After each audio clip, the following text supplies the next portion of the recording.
Well, hello, everyone. Welcome to He Said, He Said, He Said, a look at the world from a seasoned Black man's perspective. I'm your host, Alvin King, and welcome to our Friday, August the 9th episode, ladies and gentlemen. I hope everyone's doing well. The weekend is upon us, and I hear that it's going to be a good one, weather-wise anyway.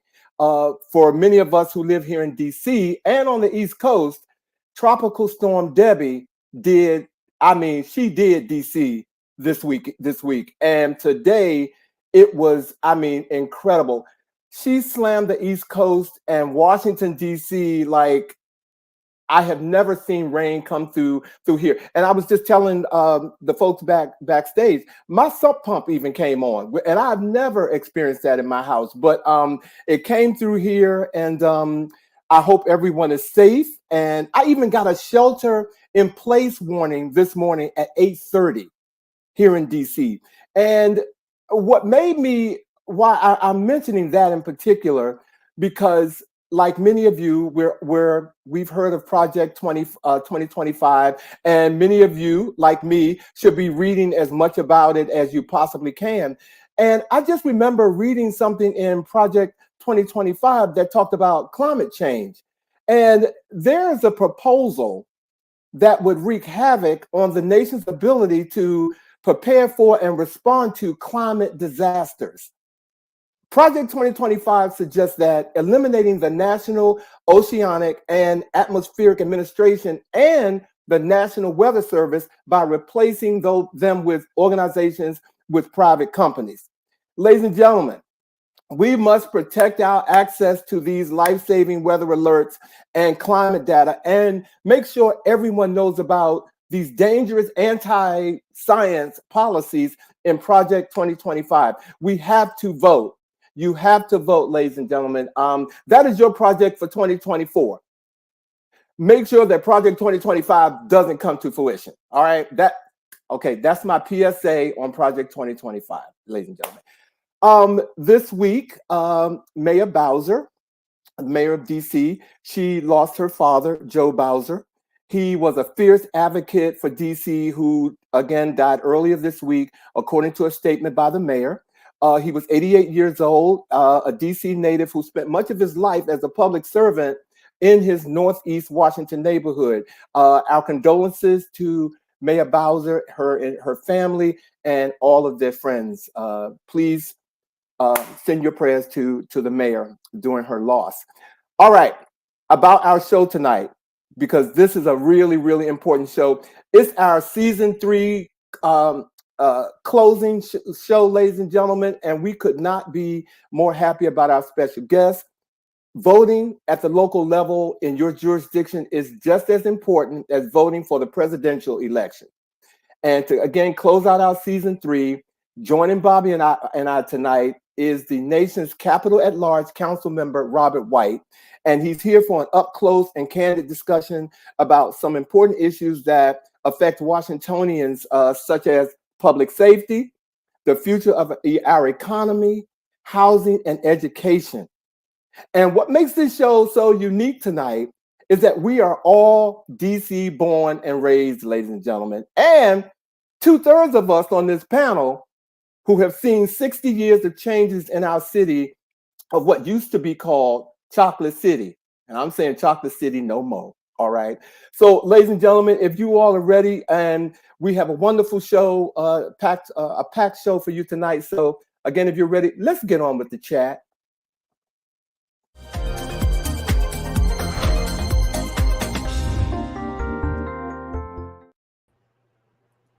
Bobby Edwards. Alvin King. We made it. TGIF. We made it. Another Friday. And we're getting all these hellos I'm seeing here, you know. Oh, wait a minute. I haven't. Bobby, hey, go ahead. You got it. King. And we're like, I think that was, there you go. Great evening, King. Hey, Kendall. Thank you for joining us. Hey, Rose. Hey, Rodney E. Brian Thomas. Alma Gill is in the house. Alma texted that she was going to watch the show tonight.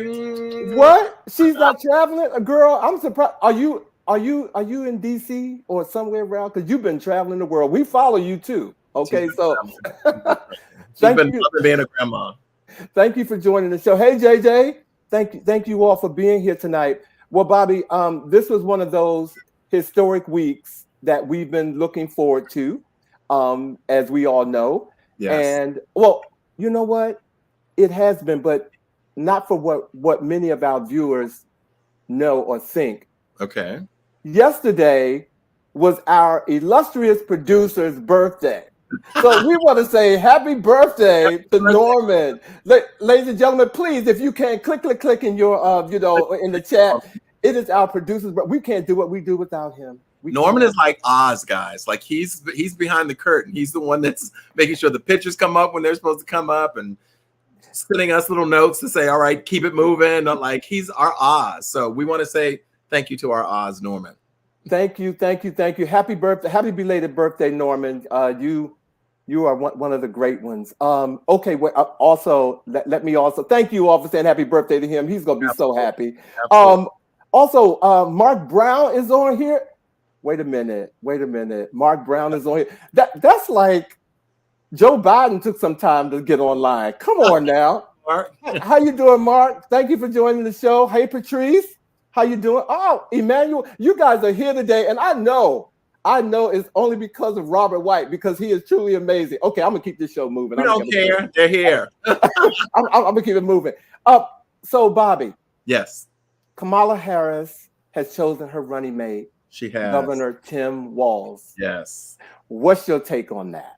I think it is a masterful choice on a variety of levels. I think he compliments her and in ways that remind me of the choice of Joe Biden by President Obama in terms of the ways that they complement each other, bringing different skill sets, different communities, constituencies to the table. He's a former educator, so you know he is near and dear to my heart.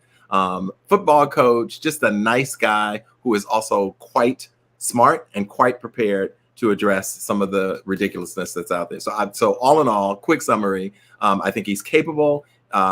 Unlike what the former president said, that the vice president doesn't matter, I do believe that he does. And I think he is somebody who would be ready to step in if that were necessary. So that's your take on Tim Walz. I agree with you on all levels. And I want to say what's really good for me is that he's likable. And, he's likable. I want to hug him, but I know he might read me. You see what I'm saying? He got that kind of thing going on. But I know he would. And while he's reading me, he's like, but Alvin, it's okay. But you got to step back a little bit. You know what I'm saying? I just feel like he is the right person for her. But all the things, I echo everything that you said, Bobby. And I thought it was a great choice. And wait a minute, Emmanuel Bra is from his state of Minnesota. Oh, wow. Look at that. I mean, how can you be angry with someone who passed legislation to make sure the kids could eat, or that the minimum wage was increased in the state, or just, protecting women being able to make the choices about their own body? He's got a record of legislation that I think really speaks to the America that we want. Yeah. I am very much Tim Walz and happy with the vice president's selection of this nominee. So more shall be revealed, ladies and gentlemen, because you all are doing most of you on here are doing what you need to do. And that's making sure that we get Kamala Harris and Tim Walz in office in November. All right. So keep doing what you have to do. One more thing that happened on the Hill that I don't know if many of you know about, but Tom Suzy, Democrat, won the 3rd District of New York, filling George Santos's old seat, flipping the seat from Republican to Democrat. I don't think a lot of people knew that. That is really good news to hear. That is pretty amazing. Pretty amazing. And that was something that slipped into my little DM this week. I don't live in New York. So, but I think that was good news. We need there's some excitement that's going on in our party. It's good news for sure. Any nudge is good news. So our special guest tonight, Bobby. Yes. Our special guest tonight. I'm not going to give him a huge introduction, but because he's going to come on and talk about himself. He's electrifying. I met him in July at a fundraiser, and I approached him, At-Large Councilmember Robert White, and I knew that I had to have him on our show, Bobby. I like what he stands for, and just as Tim Walz, he's likable. Ladies and gentlemen, you all are gonna see him in a few minutes. So if you all are ready, ladies and gentlemen, like I said, I'm not gonna give him a major introduction like I do other guests. Ladies and gentlemen, please welcome to the He Said stage At-Large Councilmember Robert White. Excellent. Hey, good evening, Alvin and Bobby. Thanks for having me. Actually, I was nervous after that intro. You know, like I got to show up this evening. You have to be likable. That's right. Hey, look, you, like I told you backstage, it's real. It's all you. Watching you and listening to you and hearing your story. Ladies and gentlemen, we're going to post some links because, you know, like all other races or, you know, elections, you know, please donate to Robert White. We're going to put the links up, and we want you all to, you know, show some love from He Said, He Said, He Said. All right. All right. So, Robert, I'm going to go ahead and give the stage to you, and I want you to take a few minutes to tell our viewers, who is Robert White? Yeah. Well, I won't take too much time. You never want to give the stage to a preacher or a politician without a time limit. But I believe in being brief because I want to get into some of the discussions. Excellent. But just so people know, I'm a native Washingtonian, fifth generation Washingtonian. My parents were Alice Deal and then Woodrow Wilson sweethearts. But like a lot of Washingtonians, you mentioned Chocolate City. I grew up in a family that was like a lot of others where like we struggled to get by, like we got by, but not with anything extra. And just watching after my mom passed away when I was young, my dad, you know, count every single penny in order to make sure we had enough and could move along. I grew up with an appreciation for, you know, every dollar counting, but then watching this city rise from where it was in the 80s and 90s to where we are now, but looking at families like mine and communities like mine and not seeing their rise as well. That's what got me into DC politics. I worked on Capitol Hill for Congresswoman Eleanor Holmes Norton after law school. But I said, you know what? I think I can be a voice for people like my family and communities like my family, because I want to see the city continue to rise. And I have some major exciting plans for it.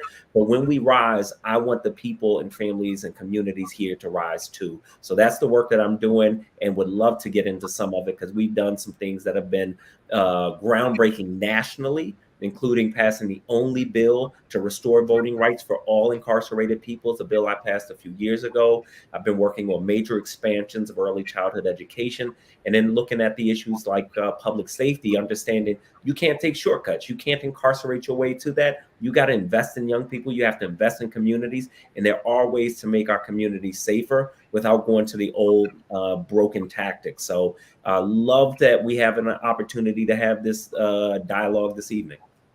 Thank you. Thank you, Robert. Thank you. Well, I have to say that this is very quickly, this is a very personally moment of great pride as well, because in all transparency to our viewers, I happen to have gone to high school with both Robert's mother and father. We all were students together at Woodrow Wilson then at that time. And all I can say, Robert, is I know how proud your dad is, and I have no doubt that your mom smiles down on your accomplishments and your achievements. So tell us, Robert, what was the point that happened in your life that you decided, in fact, and I'm going to say Robert White Jr., because I know Robert White Sr. is probably listening tonight, but tell us the point when you decided to commit yourself to public service. Yeah. So growing up, you know, and I still ride my dad's coattails. He is well liked for a reason. He's incredible, dynamic, just, you know, one of my two heroes. So to my dismay, when I was growing up, my dad listened to talk radio, and, you know, and he would talk to the talk radio. And this was during Barry's years. And, you know, what my dad would often point out was that he felt like Barry was fighting for the people, for people like him. And he didn't like how Barry got attacked for it. And that planted a seed in me that through elected office, if you are oriented in the right space and right place, you can make more change in less time for more people than any other career in the world. Now, so that planted the seed early in my life, but I didn't know how to get into politics. I didn't know anybody in politics, so it became the seed that just sat there. And I charted out my path. I went to law school. By God's grace, I bumped into an opportunity to go to Capitol Hill to work for Eleanor Holmes Norton. And so then I am working on policy.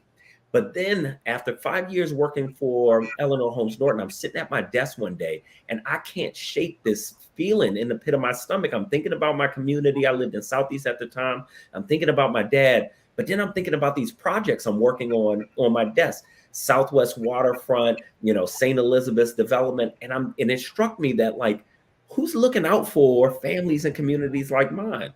So I pulled the DC code off the shelf. I looked up the qualifications for running for office, and I charted out a plan with my wife. I quit my job with no backup plan and said, you know what? I'm going to go make a difference. Wow. Wow. Well, all right, Robert, our viewers, they always try to get personal. They want to know something personal. So Robert mentioned he is a husband, as you all have just heard. And I do know that he is a father. So my question to you is, on the personal side, what has being a father taught you about being a better servant leader, Robert?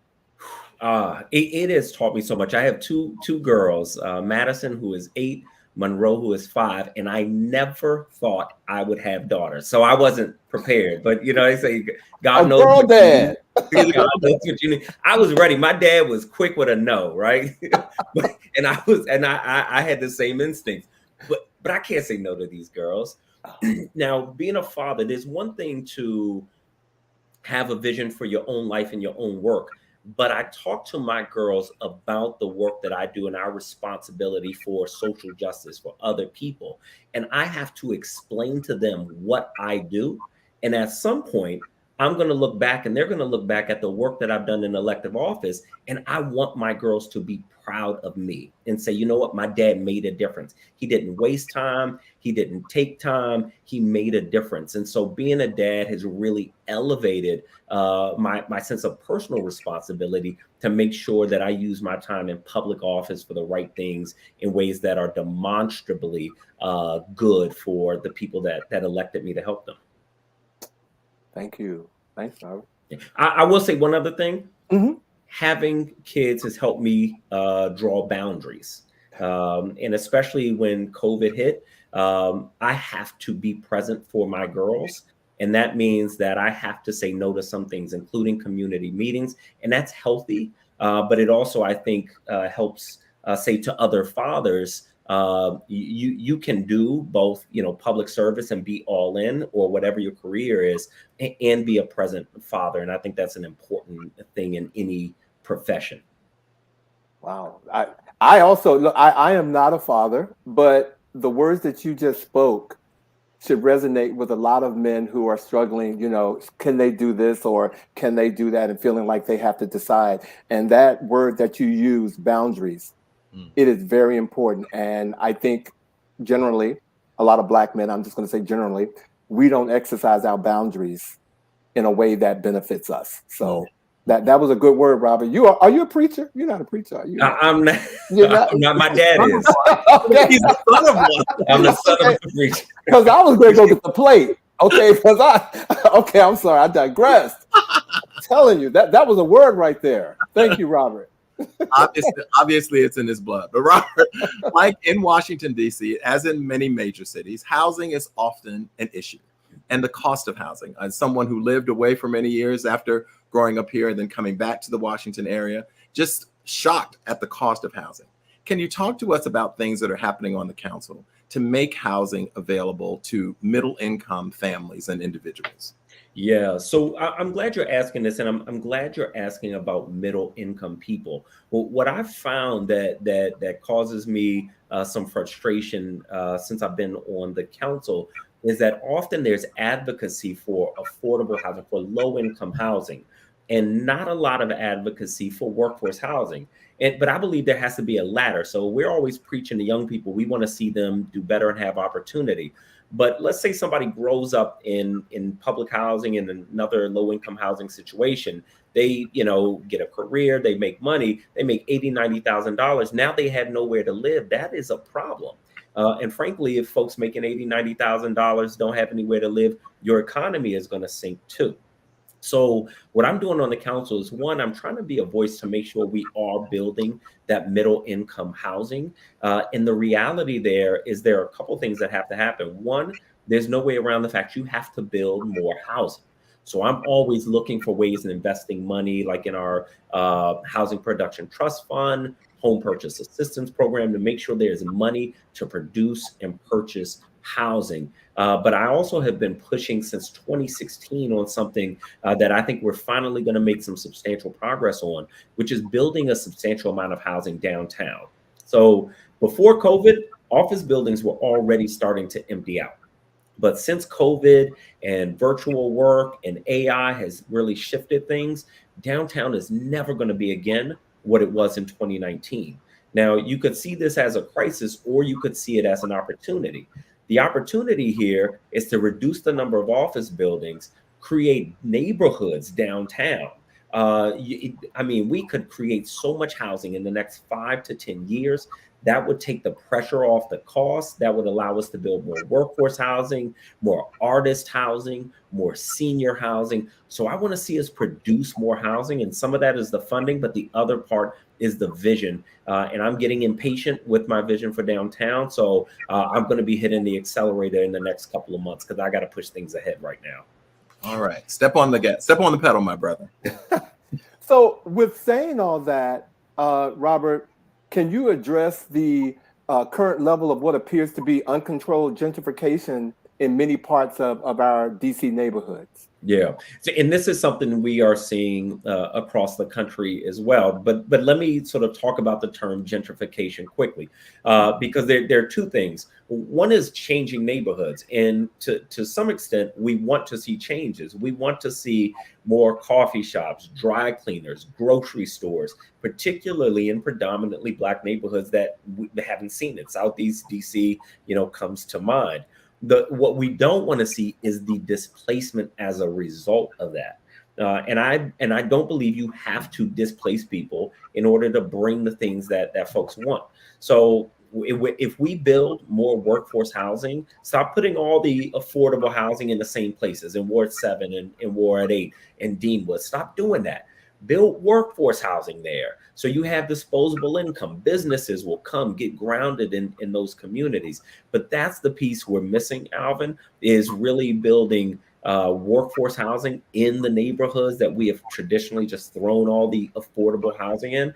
And then the affordable housing, we need to spread that to other parts of the city, west of Rock Creek Park, uptown. We have to spread that out. That's going to be good for the city. That diversity is good. You reduce the sort of, traps of poverty. So, we've got to get unstuck from this. Like, we can only do affordable housing in the places that already have it. We have to get unstuck from that. And I've developed some innovative ways to get at that. But I need the mayor and her team to implement them. Okay. Wow. That's key. As we talk about the influx of visitors, Washington, D.C. has always been a very transient city that brings people in. The government, as a seat of government of the nation, there's always people coming in for different reasons and so forth. Can you talk to us at all about, given this, efforts to make sure that Washingtonians are indeed, you talked about displacement and so forth, are there efforts or initiatives out here that are supporting Washingtonians staying Washingtonians?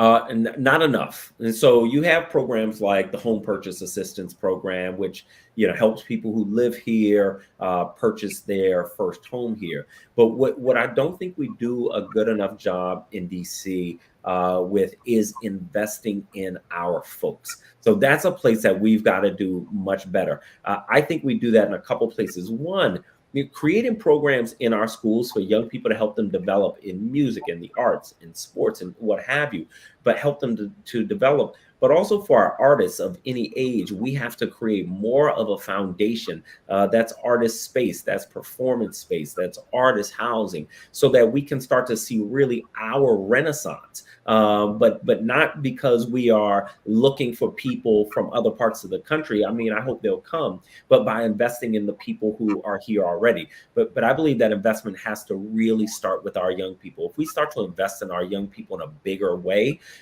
we're going to see them thrive more and succeed more. The other side of that coin is businesses. I often hear local business owners say that they have an easier time getting business in Maryland and Virginia than they do in DC. And that is a problem, because if you're a DC resident, if you start a DC business, this should be the place that's really propelling you forward. And those are things that you have to do those things deliberately. And I don't think we do a great job of that right now. Thank you. So I'm going to take this moment to let our viewers know that earlier this week, before we started even advertising the show, I just put out a post to say, you know, if you had an opportunity to ask your council member a question here in DC, what would it be? Thank you all I opened the floodgates. And so at the end of the show, I'm going to acknowledge some of the folks that came through in a major way. So these questions that we're asking Robert today actually came from you.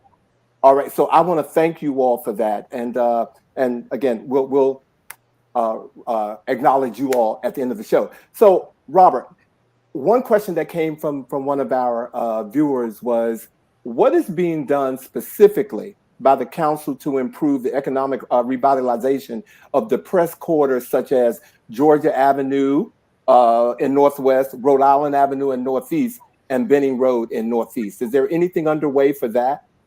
So the short answer is yes. There are some programs, Great Streets programs that invest in our businesses, and so there are some programs. But what I think is missing, and I think this speaks to the question the person is probably asking, is we don't have a clear enough, defined enough vision for those corridors. So I think the corridors like Georgia Avenue, I live near Georgia Avenue, Benning Road, New York Avenue. Think about how those corridors look versus, let's say, Connecticut Avenue. The difference is density. So if we have more buildings, more apartment buildings, condos on these corridors, that is going to entice many more businesses to come to those corridors as well. Also helps us get at this workforce housing issue. So, you know, when you do these things kind of piecemeal, then you look at, you know, one project at a time, one building at a time, but you don't really know where you're going. So it's hard to judge whether or not you're moving the needle. But if we start to articulate a vision for our city that says, look, we're going to build more housing. It's going to be workforce housing, senior housing, artist housing, housing for our young people who graduated from college and want to come back here and have a place to start.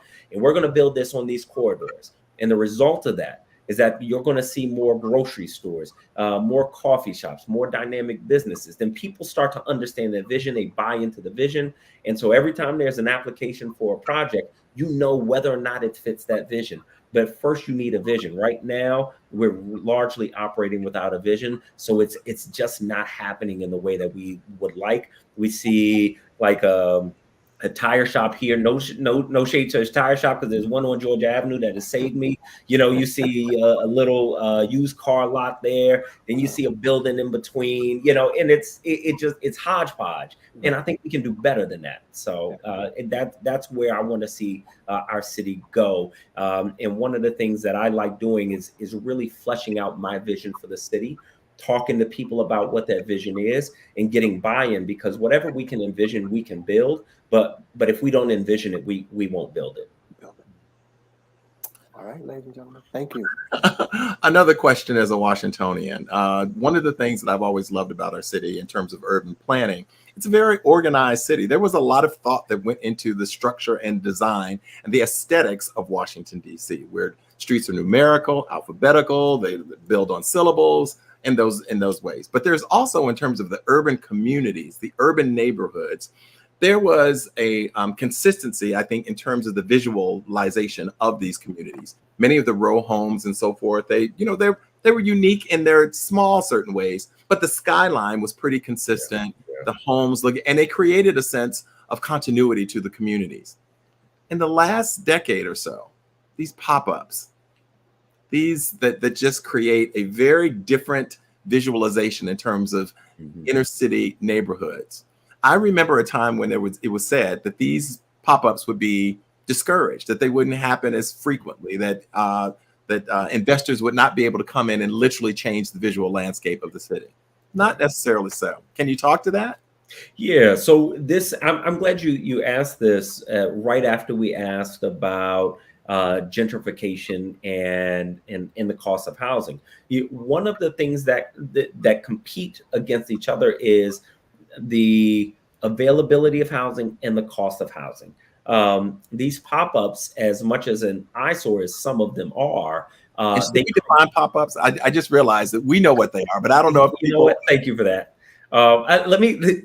Do you want to define it, or do you want me to define it? Well, basically, it's when single-family homes investors come in and they buy these single-family homes and they create multiple units within them. And in some instances, to do that, it will actually build. And in most instances, it's a third level on top of the two-level story building. And so you have buildings that are like this, and all of a sudden you have this, and then it goes back. And sometimes they are consistent with the design of the block, and other times that it can be a completely different design. And so it changes the aesthetics of the block. There it is. So, if you add a third story and it's pushed back, and then you maybe expand the back of the house, it's not terrible. It looks a little different, but doesn't change the aesthetic. But sometimes you have a row of houses, and right in the middle, you have this just big, it looks like a skyscraper, like big block, and it's hideous. And so I would like to see more balance in the design. But we are going to have to think about where in a city that is as landlocked as the district is, how and where we build more housing. So some of this will be more buildings on the corridors like, Benning Road, Bladensburg Road, Georgia Avenue, like we just discussed. Some of these will be new uses and concepts for existing row homes. But I think we do want to look to maintain the visual character of the neighborhoods. And I think there's a balance that we can have there. And so, most people don't mind the third story that's pushed back off the street. It's that big, abrupt, just, straight up looking like, something contemporary, like totally different. Yeah, it looks like you just lost the game of Tetris, right? See, and hearing that, I live in your neighborhood as well, Robert White, not Bobby. Robert, I live in your neighborhood, and I am so fortunate to live on a street that is only 2 blocks long, that was built. All the homes on my street were built by the same person. So anybody who moves on my street, I don't live in what do you call it? It's not where you have, what do you call it? We don't have in one of those neighborhoods. What is it when you live in a community and you pay the homeowners association? I don't have anything. No, it's not like that. We're not letting that happen. We're not letting that happen. And so I am so glad that hearing that question from Bobby, I was just sitting here saying, damn, that's not going to happen on my street. It's happening. But I see it everywhere. I do see it everywhere. And I never thought about it until Bobby asked that question. Yeah. So, yeah, wow, that is, yeah, but not on my street. So I want to ask you about the homeless population, because in my eye, I think I have seen a reduction in homeless people or the population, and I'm not trying to be naive about it. I just think that over the last 2 or 3 years, the city has found a way to kind of take care of that problem. But one of the questions our viewers have sent in is, what is being done to place the homeless people, the homeless population, in housing instead of building housing that nobody can afford? So, Alvin, I wish it were true that homelessness was reducing in the city. Unfortunately, it's going up, and it's gone up in the past couple of years. And one of the heartbreaking 3 Black Washingtonians, when I talk to homeless people in the city, which I do very frequently, I want to understand, I represent them too, right? So I want to understand their stories, what happened, what can we do better, what's missing. There are things that bother my soul. One, almost all of them are Black native Washingtonians. Mm. Most of them hit a point in life where they needed a safety net that many of us have, even if it's just a couch to sleep on for a bit, and they didn't have that safety net.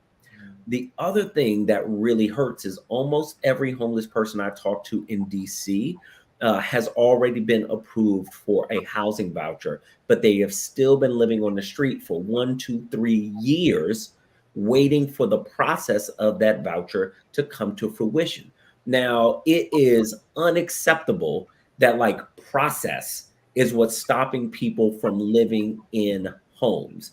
But I don't just stop at the problem. I try to diagnose the problem. So as I really jumped into this, what I found was the biggest gap in this process was that we don't have enough social workers. And that's who helps folks navigate all the rest of the process to get into housing. And since we don't have enough social workers, you know what I did? I worked with the University of the District of Columbia, and I funded a free master's in social work program so that we can expand the pipeline. We will have native Washingtonians of color getting their master's in social work for free to help other native Washingtonians of color. And this is tuition, it's books, it's a transportation and living stipend, and assistance paying for your social work exam, because I want to reduce this barrier. But we do, as a city, have a housing first program. So theoretically, folks living on the street should be able to get into housing, and the folks who need wraparound services should get those services. But right now, the system is broken, and I'm on the inside trying to fix it. Wow. We have a question by Aral Health. Aral, thank you for joining us today. And he said that, and I think he's talking about the homeless community. They have found a way to hide or move oh, I'm sorry. He's talking about, he's not talking about, well, he's talking about the homeless community. When he says they have found a way to hide or move the homeless elsewhere, that conversion alone is multi-layered.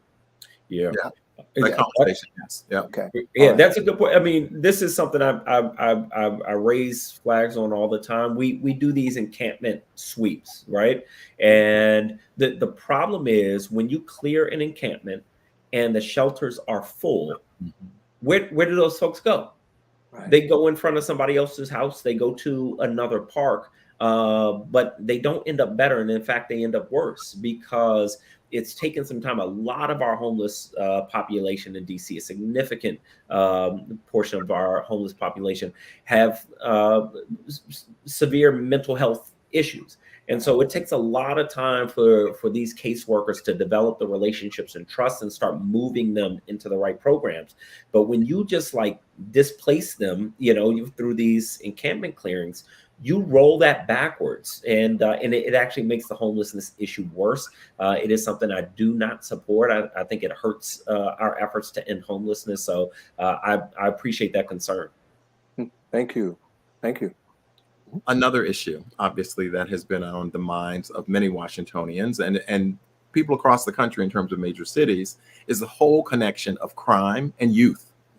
I have been stunned at stories of car nappings, carjackings rather, shooting, robberies, assaults of 13, 14-year-old kids. Like, I'm saying to myself, how is that even possible that you are even thinking in this way? Can you talk to us about initiatives that are in place or happening or that you support to really address the issue of youth and crime?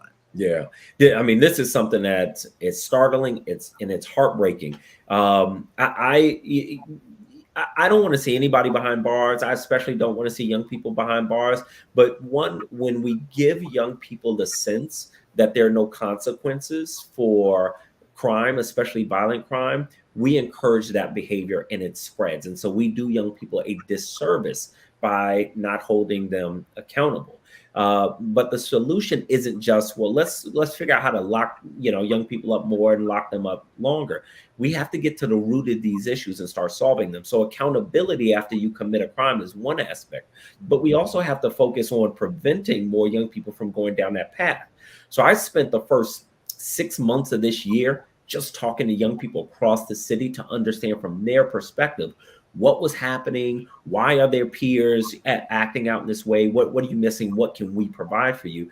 And I heard three things consistently. One, young people said they need to make money. Two, young people said they don't have enough guidance. And three, they said there weren't enough services once they started seeing their peers go off the tracks. So I have three initiatives that I'm trying to get through the council right now to address the lack of guidance. When young people tell you they need more guidance, you have got to listen.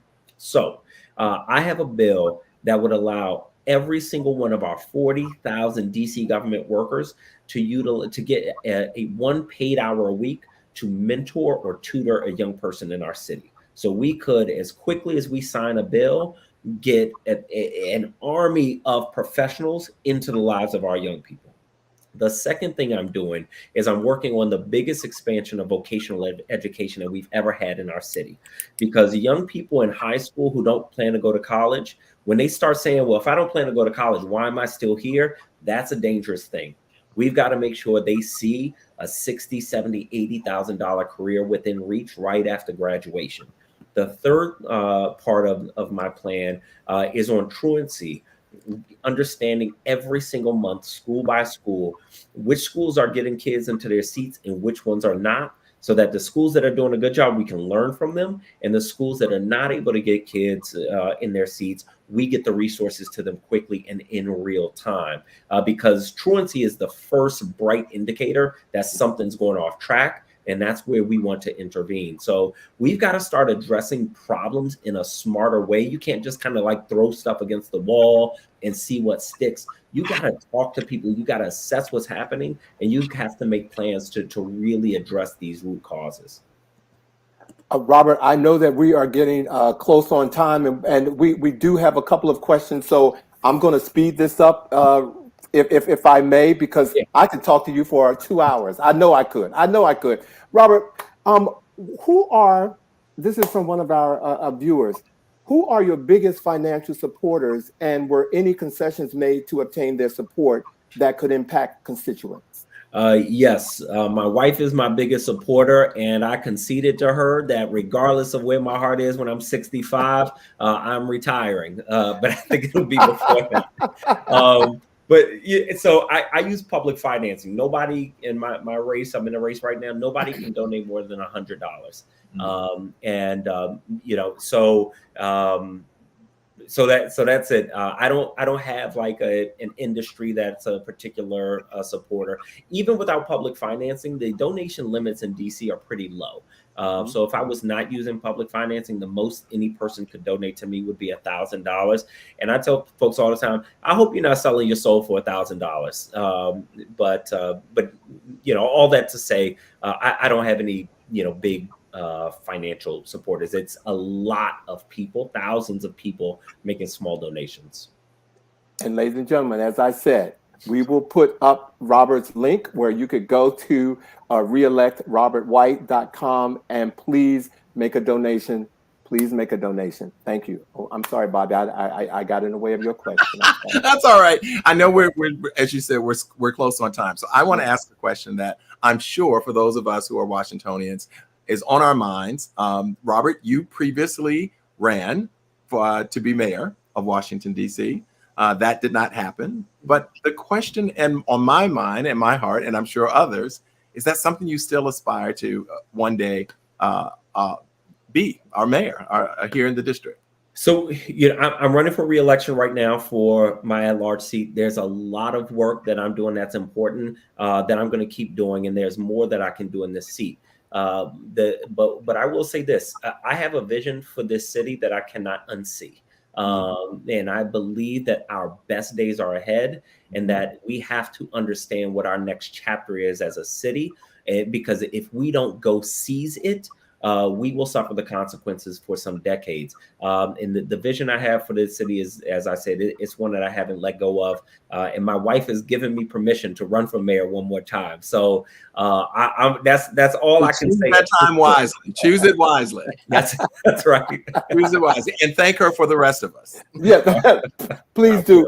Well, Robert, I know, again, like I said, I could keep you here all day because, like I said, you you touched me when I met you. I said, you know what, I'm following this guy, I'm supporting this guy, and I know that I will be voting for you. So our conversation with you, unfortunately, has to come to a close, but I want to thank you for being here. And I actually, Bobby, if you will, can I ask one more question? Can I ask one more see, so that's how you're going to do it.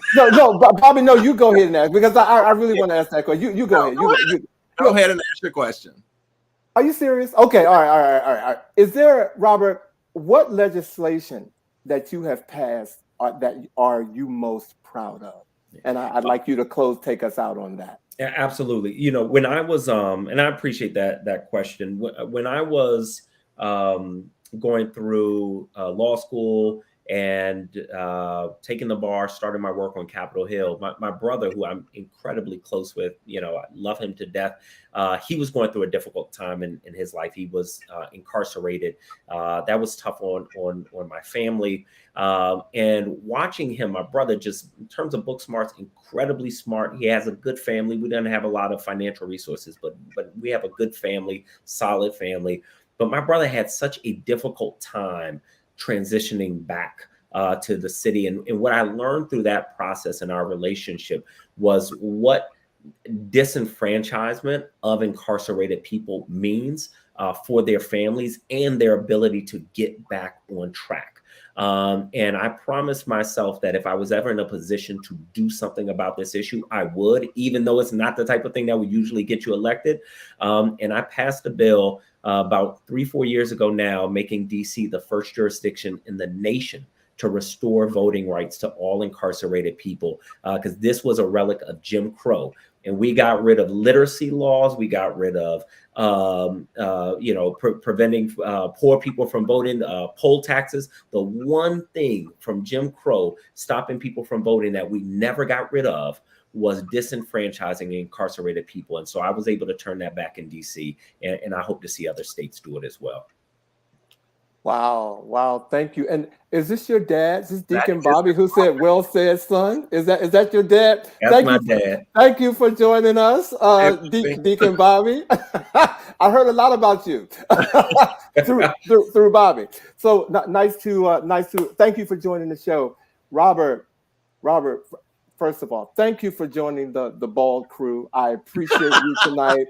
He blends it quite well. That's right. You know, ladies and gentlemen, of course, this conversation will be available on YouTube. Robert has said some things that you all need to go back and listen to about himself, the city, and the future. And he came to do what he said he would do, and you did it tonight. So thank you for joining our platform tonight, Robert. Thank you, Robert. So very proud of you. And he's telling the truth. He came back and he was like, "Bobby, I've met this guy and we have to have him on the show." And I was like, "Let me tell you how I know him." He did. Small city. He did. Well, thank you. Keep doing what you're doing, and looking forward to see wonderful and great things from you. Thank you. Vote. Ladies and gentlemen, At-Large Councilmember Robert White Jr. Thank you for having me, Bobby, Alvin. I appreciate it, and I can't wait to come back. Thank you. Looking forward to it. Thank you. Have a great weekend. Thanks, you too. Love to your family. Thank you. Bobby. Alvin. That was a great interview. Ladies and gentlemen, as we said, this is our final show of the season.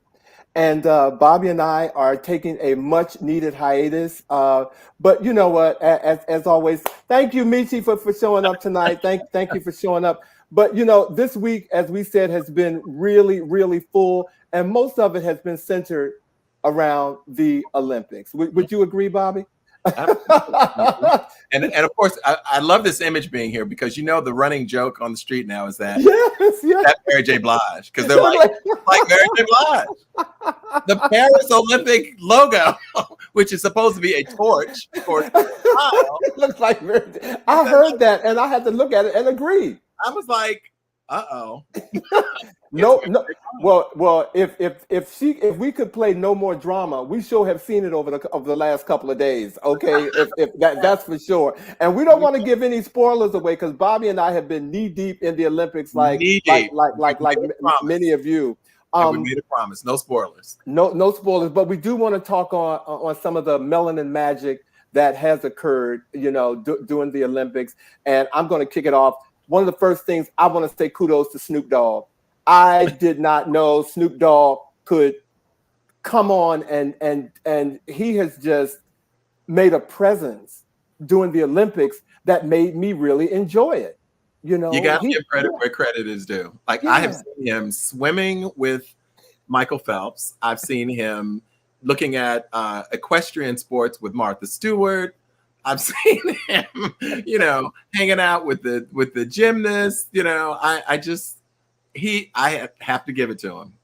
He has shown up everywhere, and he's made it fun and exciting. So, got to give credit where credit is due. Snoop Dogg has showed up and showed out in a major way. And of course, track and field has dominated. And, Sha'Carri Richards has won the silver in the, did she win the bronze? No, yeah, she won the silver in the 100 meter. But while she was doing that, Bobby, during that same race, Anna Fraser-Price pulled out. And nobody knew what was going on. And I don't know if you heard this or not, but they didn't stay in the Olympic Village. There was an issue getting in the village. Yeah, and they wouldn't let them in. And they had to walk almost a mile to the venue to do the race. And that's when Shelly said she wasn't going to do it. So she pulled out. And Sha'Carri said, well, I'm going to do it. Girlfriend got a medal. But that's exactly. You could tell something was wrong with her. Something was going on. Yeah. And it's unfortunate because, again, in both of these cases, these are high profile athletes.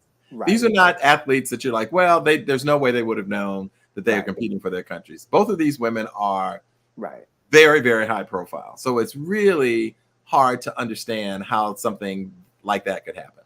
Right. Yeah, that I didn't like that story, and I hope it doesn't stop there. And then, of course, it's Noah Lyles, who he barely won the 100, but he won. He won. No. Yes, and he got. Let's never say you barely won. You win or you don't. He got the. Okay, I'm gonna take barely out because that sounds like some shade, but I wasn't. that wasn't shade. But fastest man on earth, right? He really is in the 100. But in the 200, he got the bronze, and he won it with COVID. He also got the COVID. And I got all kind of questions. I don't have time to go into that whole conversation about him having COVID, and with the COVID. Exactly. I got all kind of issues about that. But one thing that wasn't a surprise, and that was Sydney Laughlin Lavrone showing up, and say that again. Showing up and showing out, and she won for the second time the gold medal. Okay, in her field. Okay, 2. Yes, and set a record doing it. I'm all for her. And then, of course, some more melanin magic. I want to take Gabby Thomas. I want to go back in time and take her to my prom. He actually said that backstage, people. He did say that. I swear to you. He was like, I want to take her to prom. Gabby Thomas. So many reasons that can't happen, but go ahead. I don't know, but she's just so beautiful. But again, melanin magic. I mean, they are doing it. And then Quincy Hall, he won the 400. Okay, all right, he won the 400. Yeah. They didn't expect him to do that, but he did it. What did Beth say? Beth said just because they're high profile here, that doesn't mean they're high profile overseas, and never underestimate racism in Europe. I lived there for 35 years and know how bad it is. All right, Beth, I will. Thank you, Beth. Thank you for saying that. We're going to acknowledge the basketball teams, the male and the female basketball teams who are doing it. And I don't know if you all heard it, but on Saturday, both men and women, the U.S. are playing France. Isn't that hilarious? Out of all the teams that United States and France will be competing for gold in basketball in both men's and women's. I think that is incredible. And I want us to bring home the gold. Two goals. And then there's Kevin Durant, who has Lisa Leslie's. He has passed her for the most points scored in Olympic history. Yeah. So, and he's hometown talent. Local. Come on, Kevin Durant. Come on. But Bobby, one of the hardest sports that I've been seeing out there is know that darn this is artistic new or to you. synchronized swimming. Come on, Bobby, Alvin. And what did they perform to? Do you remember? USA performed to Michael Jackson. But, Smooth. Smooth Criminal. Yeah. But Canada did a what do you call it? They went rap. They went back to yes they did. And they did a whole rap theme, and Snoop Dogg was just going off. They played one of his songs, and so and so he was just he was just in awe about it. But he was there when they performed. He was there. And but one of the biggest stories that's trending, ladies and gentlemen, is French pole vaulter Anthony Ammirati made headlines for not getting on the podium, but being denied a medal last weekend because of his dream-shattered manhood. Okay? Yeah. He didn't tuck. Okay. And the poll came down. Literally. And the poll came down, ladies and gentlemen. But but the endorsements are coming in. Okay? Oh yeah. Okay. And they're not related to athletics, unfortunately. Not at all. Not at all. Bobby, thank you all for enduring Bobby and I, for taking you on what we call, our Olympic headline, ladies and gentlemen. It ends on Sunday. But as I said, tonight is we begin our hiatus, and we will not be live until after September the 27th, ladies and gentlemen. And it is much needed. It is much needed. And I just want to say, Bobby, thank you for all the work that you do to show up and make sure that, the dream team, you and I, do what we do, and you help keep my dream alive. So I want to thank you. I want to thank Norman. Thank you, Norman. Yeah, I want to thank you both for making that happen. Anything you want to say, Bobby, on your year out? Well, I just want to say you put your heart and soul into the show each and every week. People don't know all that goes into the research and securing our guests, and we meet and we discuss the show weekly before we come on. So our hope is to make it look as though it's completely off the cuff and so forth. But we work hard to consider what we're going to discuss and how we're going to discuss, and to make sure that our viewers get to leave each week with something that really makes a difference for them. And so it is your dream. I'm happy and proud to have been invited to be a part of it. And as people know, you and I have been, as we said before, we've been friends for decades now. So this is not a new friendship, but a certainly new relationship in terms of my joining you on this platform. And so I feel honored. I know how you are about things, and so you wouldn't invite just anybody to do it. So it's a great compliment to me to be able to do it with you. Well, thank you. And to our viewers, thank you all for showing up every week on a Friday night when you could be doing something else. I know you might have your drinks and all that with you, your dinner, but you all show up and you support us. And, I couldn't ask for anything more. I do this because I love it. I do it because I think that I have something to contribute. I love being a resource, and you all help me to actually be better today than I was yesterday. Come on all now. Right? So thank you all. And this has led into my words of the week. All of this and us getting ready to go on hiatus. Staying positive doesn't mean you have to be happy all of the time. It means that even on hard days, you know that there are better ones coming. Amen. All right. And so again, and you know what? Before I leave the show, it's going to be in the credit, but I want to make sure that I give a special shout out to Curtis Sean Davis, to Dr. Donita Holmes, to Mark Brown, and to Troy Patterson. All of you sent in your questions to us, and we were, it helped to make this show tonight with the councilman what it was. So thank you all for joining us tonight. Have a great weekend. As Wendy Williams used to always say, that the audience is kind of like their co-host as well. And so tonight was evidence of the fact that your contributions help make this show a really great show. So we thank you guys for tuning in, but also being such active participants. So we appreciate you. Thank you. So we look forward to seeing you. Oh, and we will be showing previously aired shows, so you can That's tune right. in. So And every this will Friday. be one of them. Okay, for sure. So you all look, have a great weekend. Do something nice. Love yourself. And we look forward to seeing you on the next new episode of He Said. He said. He said. All right. Enjoy Take care. this. Be safe. Love you guys. Be safe.